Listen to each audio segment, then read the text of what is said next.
Hi! Good morning, good morning, good morning. Ayan.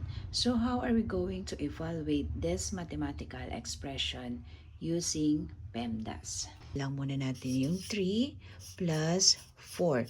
So ito yung nasa loob ng parenthesis natin. 5 minus 2 times 6. So, talking about PEMDAS, tingnan lang natin no, kung meron ba tayo naka-parenthesis. So, meron tayo naka-parenthesis kanina.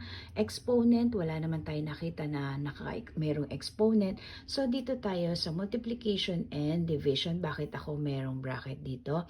Kasi sometimes merong confusion pagdating sa mga students natin. Akala nila, no, kailangan laging mauuna ang multiplication sa division. Pero, lagi nating tatandaan, multiplication and division has an equal priority.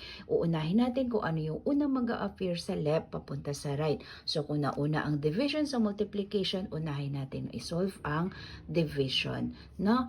The multiplication and division has an equal priority, same as with addition and subtraction.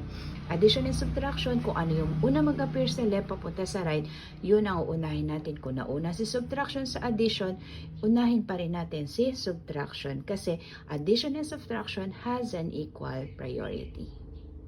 Ito makikita natin meron tayong subtraction at multiplication. So, unahin muna natin yung ating multiplication. So, 5, negative 2 times 6 is negative 12.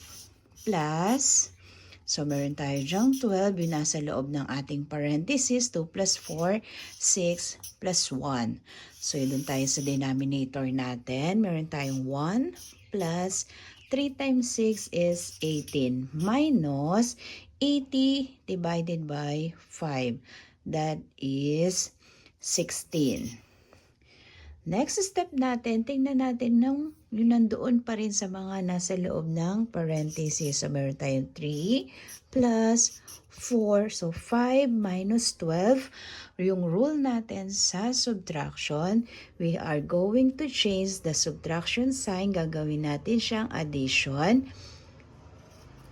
So, itong positive dito, gagawin natin siyang negative. So, magiging 5 plus negative 12. That is negative 7. So, pag magkaiba yung sign, sa addition, kailangan natin siya i-subtract and copy the sign of the larger number.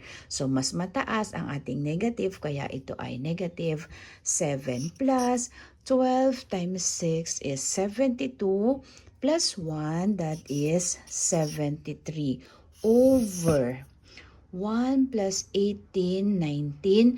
19 minus 16 is 3.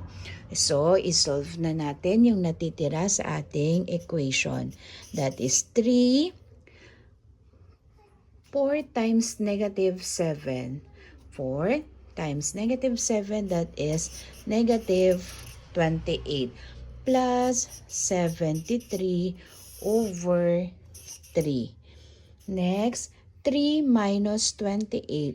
Same din siya doon sa ginawa natin sa taas. Gawin natin itong addition. Gagawin natin itong negative. That is 3 plus negative 28. That is negative 25.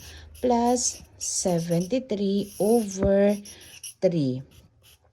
So, negative 25 plus 73, magkaiba sila ulit ng sign, isang negative, isang positive. So, isusubtract lang natin and then copy the sign of the larger number. So, 73 minus 25, that is 8, that is 48. So, meron tayong 48 over 3. 48 divided by 3, that is 16. So, ang ating final answer ay 16.